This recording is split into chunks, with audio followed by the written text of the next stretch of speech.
दोस्तों इंडिया के AMCA 5th generation के फाइटर एयरक्राफ्टों में प्रोग्रेस को देखने के बाद पाकिस्तान की तरफ से भी अपने बेड़े के लिए 5th जनरेशन के फाइटर एयरक्राफ्टों का प्लान बनाया जा रहा है। वैसे अगर देखा जाए तो पाकिस्तान के पास ना पैसा है कि 5th जनरेशन के फाइटर एयरक्राफ्ट को अफोर्ड कर सके, जबकि दूसरी तरफ पाकिस्तान के पास टेक्नोलॉजिकल भी एबिलिटी नहीं है कि वो अपने बलबूते पे 5th जनरेशन के फाइटर एयरक्राफ्ट बनाए। पर दोस्तों सपने देखने से कोई किसी को नहीं रोक सकता। और दोस्तों पाकिस्तान ऐसे ही सपनों के तहत जहां पे अजम प्रोजेक्ट को लेकर आगे बढ़ रहा था, मतलब अपना खुद का 5th जनरेशन फाइटर एयरक्राफ्ट का निर्माण का प्रोजेक्ट को आगे बढ़ा रहा था, तो वहीं पे J-31 जैसे एयरक्राफ्टों को भी खरीदने का सपना देख रहा था। पर अब बताया जा रहा है कि पाकिस्तान का अजम जहां पे हजम हो गया, तो वहीं पे पाकिस्तान J-31 भी नहीं बल्कि टर्की के TFX फाइटर एयरक्राफ्टों को अब अपने बेड़े में शामिल कर सकता है। और दोस्तों इसका इशारा हाल ही में ही टर्की की तरफ से दिया गया, जब टर्की के TFX फाइटर एयरक्राफ्टों को पाकिस्तान के कराची शहर में आयोजित एग्जीबिशन में भेजा गया। दोस्तों आज के इस वीडियो में आप लोगों को बताऊंगा कि टर्की के TFX फाइटर एयरक्राफ्ट कराची शहर में भेजने के पीछे असल मकसद क्या है, और क्या TFX फाइटर एयरक्राफ्टों को लेकर अब पाकिस्तान की तरफ से सपना देखा जा रहा है। जबकि ये भी बताऊंगा कि TFX फाइटर एयरक्राफ्ट को लेकर टर्की फिलहाल कौन सी सिचुएशन पे है। तो डिटेल में जानने के लिए वीडियो के आखिर तक बने रहिए और चैनल को सब्सक्राइब और वीडियो को लाइक जरूर कीजिए। दोस्तों माइक्रो ब्लॉगिंग साइट ट्विटर के माध्यम से पता चल रहा है कि टर्की की तरफ से 5th जनरेशन के फाइटर एयरक्राफ्ट के रूप में TFX या फिर कहे तो कोड नेम TFX के अंतर्गत जिस फाइटर एयरक्राफ्ट के डेवलपमेंट का इरादा रखा जा रहा है, उसके एक स्केल मॉडल को टर्की की तरफ से कराची शहर में आयोजित IDEAS नामक एक्सपो में भेजा गया है।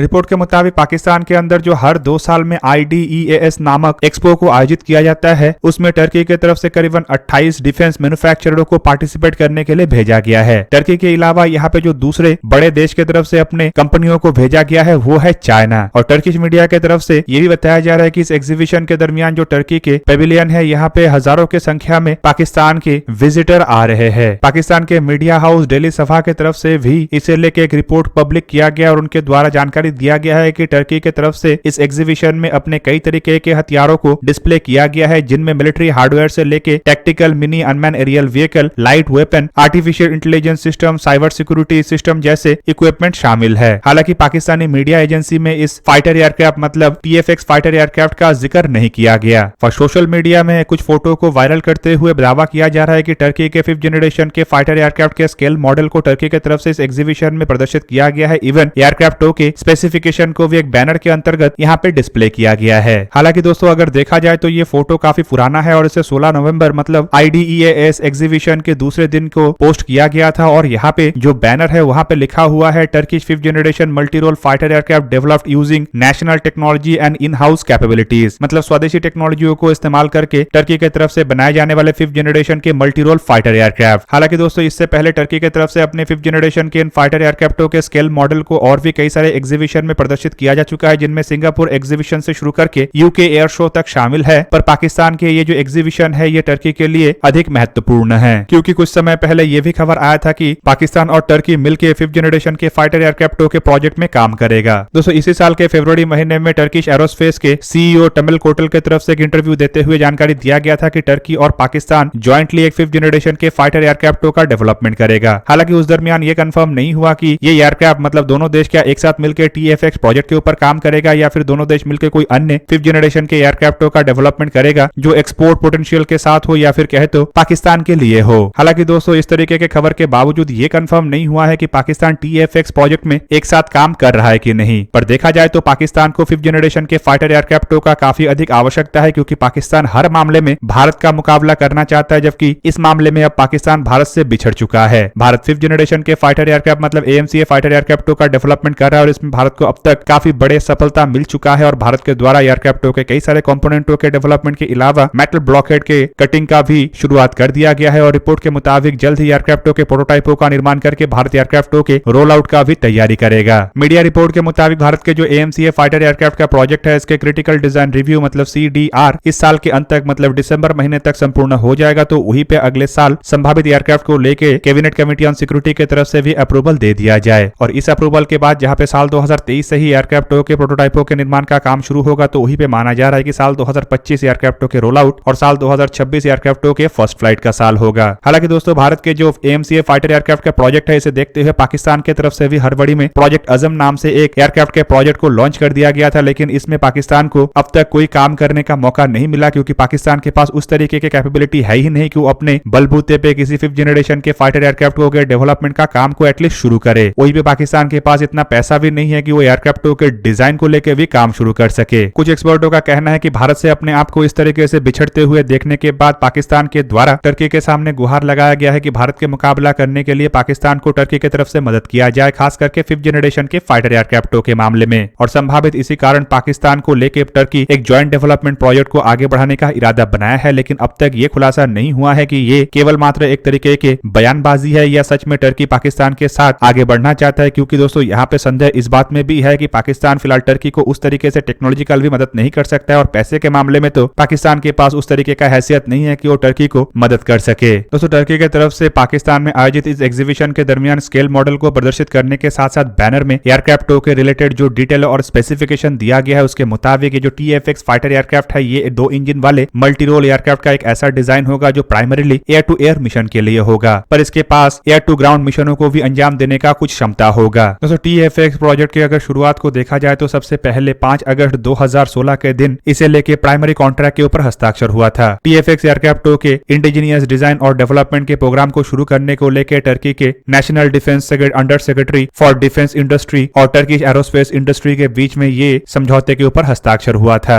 दोस्तों इस समझौते के बाद टर्किश एरोस्पेस इंडस्ट्री की तरफ से एक बयान जारी करते हुए बताया गया है कि टर्की दुनिया में कुछ गिने चुने ऐसे देशों में शामिल है जिसके पास टेक्नोलॉजी, इंजीनियरिंग, इंफ्रास्ट्रक्चर और कैपेबिलिटी है जो 5th जनरेशन के फाइटर एयरक्राफ्ट को बना सके और वो भी क्रूशियल फीचर्स के साथ जैसे कि सिचुएशनल अवेयरनेस, सेंसर फ्यूजन और लो ऑब्जर्वेबल कैपेबिलिटी, इवन वेपन बे और कई तरीके के अन्य टेक्नोलॉजी भी टर्की के इस तरीके के 5th जनरेशन के फाइटर एयरक्राफ्टों में होगा। हालांकि दोस्तों अगर हकीकत को देखा जाए तो टर्की की तरफ से पहले यह आशा किया जा रहा था कि टर्की के प्रोजेक्ट में अमेरिका की तरफ से टर्की को मदद किया जाएगा, क्योंकि टर्की ऑलरेडी अमेरिका के F-35 फाइटर एयरक्राफ्टों के प्रोजेक्ट में था। लेकिन जब से टर्की को F-35 प्रोजेक्ट से लात मार के बाहर निकाला गया तब से टर्की के ये जो TFX फाइटर एयरक्राफ्ट प्रोजेक्ट है ये भी एक तरीके से लटका पड़ा हुआ है। अब टर्की की तरफ से टेक्नोलॉजी हासिल करने को लेकर जहां पे यूरोप के देशों के साथ चर्चा किया जा रहा है, इवन ये भी बताया जा रहा है कि टर्की एक तरीके से गुहार लगा रहा है कि टर्की को कोई अगर एयरक्राफ्ट नहीं दे रहा है तो एटलीस्ट एयरक्राफ्टों को बनाने के लिए मदद करे। खबर तो ये भी था कि टर्की रशिया के साथ भी एयरक्राफ्टों के डिजाइन और डेवलपमेंट को लेकर चर्चा कर रहा था, लेकिन रशिया की तरफ से भी अपने फाइटर एयरक्राफ्टों को बेचने का ऑफर रखा गया। मतलब रशिया भी यहाँ पे अपने गेम प्लान को लेकर आगे बढ़ रहा है, जिसके अंतर्गत अगर टर्की रशिया से फाइटर एयरक्राफ्टों को खरीदता है तभी टर्की को रशिया की तरफ से एयरक्राफ्टों को डेवलप करने में मदद किया जाएगा। ऐसे एयरक्राफ्टों को डेवलप करने को लेकर जहाँ पे टर्की को इंजनों की आवश्यकता है तो वहीं पे इंजनों के अलावा कई तरीके के एयरक्राफ्टों के कंपोनेंट है जिसका आवश्यकता टर्की को पड़ेगा और रिपोर्ट के मुताबिक ऐसे कंपोनेंटों की संख्या हजारों से भी अधिक है। फिलहाल दोस्तों टेक्नोलॉजी के मामले में टर्की के पास उस तरीके का कैपेबिलिटी नहीं है जिस तरीके के एयरक्राफ्टों को डेवलप करने का सपना टर्की की तरफ से देखा जा रहा है। और दोस्तों मैं ये इसीलिए कह रहा हूँ क्योंकि टर्की ना अब तक कोई फाइटर एयरक्राफ्टों का डेवलपमेंट किया है और ना ही वेस्टर्न देशों के बिना मदद के टर्की किसी एयरक्राफ्टों के ऊपर अब तक कोई काम किया है। हालांकि दोस्तों सपना देखना सबका अधिकार है और टर्की और पाकिस्तान दोनों के पास भी अधिकार है कि ये आंख बंद करके और आंख खोल के दोनों तरीके से ही सपना देख सकता है। और टर्की की तरफ से इस सपने का जिक्र अपने बैनर में किया गया है और टर्की जिन फाइटर एयरक्राफ्टों को बनाने का सपना देख रहा है उनके मुताबिक एयरक्राफ्टों के पास प्रिसिजन स्ट्राइक कैपेबिलिटी होना चाहिए और high speed, high performance, radar, electronic warfare system, electro optical और कम्युनिकेशन सिस्टम के साथ साथ नेविगेशन सिस्टम भी होगा। एयरक्राफ्ट सुपर क्रूजर कैपेबिलिटी और AI supported multi functional sensor से लैस भी होगा। दोस्तों एयरक्राफ्टों के जिन स्पेसिफिकेशन को बैनर में दिया गया है उसके मुताबिक एयरक्राफ्टों का चौड़ाई जहां पे 16 मीटर तक होगा तो वहीं पे इसका लंबाई करीबन 21 मीटर तक होगा और एयरक्राफ्ट की हाइट करीब 6 मीटर के आसपास होगा। एयरक्राफ्ट के मैक्सिमम स्पीड मार्क 1.8 के आसपास होगा और इसका सर्विस सीलिंग करीबन 55,000 फीट के आसपास होगा। टर्की की तरफ से इसे future national combat aircraft TFX project के अंतर्गत जहां पे बनाया जा रहा है तो वहीं पे टर्की आने वाले 3 सालों के अंदर एयरक्राफ्टों के फर्स्ट फ्लाइट को अंजाम देना चाहता है और टर्की ये भी दावा कर रहा है कि साल 2023 तक इसके प्रोटोटाइप तैयार हो जाएगा। टर्की की तरफ से इस एग्जीबिशन में अपने एयरक्राफ्ट के स्केल मॉडल को प्रदर्शित करते हुए असल में एक्सपोर्ट कस्टमरों को आकर्षित करने का प्रयास किया गया। हालांकि दोस्तों टर्की जो सपना देख रहा है कि एयरक्राफ्टों के फर्स्ट फ्लाइट आने वाले 3 सालों के अंदर अंजाम देगा, मतलब साल 2026 तक शायद एयरक्राफ्टों के फर्स्ट फ्लाइट को अंजाम देने का इरादा टर्की रख रहा है, पर वो भूल चुका है कि एयरक्राफ्ट बिना इंजन का फ्लाई नहीं करता और अब तक एयरक्राफ्टों के इंजन को लेकर टर्की ये सुनिश्चित नहीं कर सका है कि कौन से देश के साथ आगे बढ़ेगा। दोस्तों 2016 से ही टर्की की तरफ से एयरक्राफ्टों के मॉकअप मॉडल को लेकर इधर उधर भटका जा रहा है। इवन दोस्तों एक्सपर्टों का तो ये भी मानना है कि टर्की असल में इसके मॉकअप मॉडल के तहत ऐसे पार्टनर को ढूंढ रहा है जो टेक्नोलॉजिकली भी सपोर्ट कर सके और साथ ही साथ एयरक्राफ्टों को खरीद के एक तरीके से टर्की को इकोनॉमिकली भी सपोर्ट कर सके। पर 2016 से लेकर अब तक टर्की को ना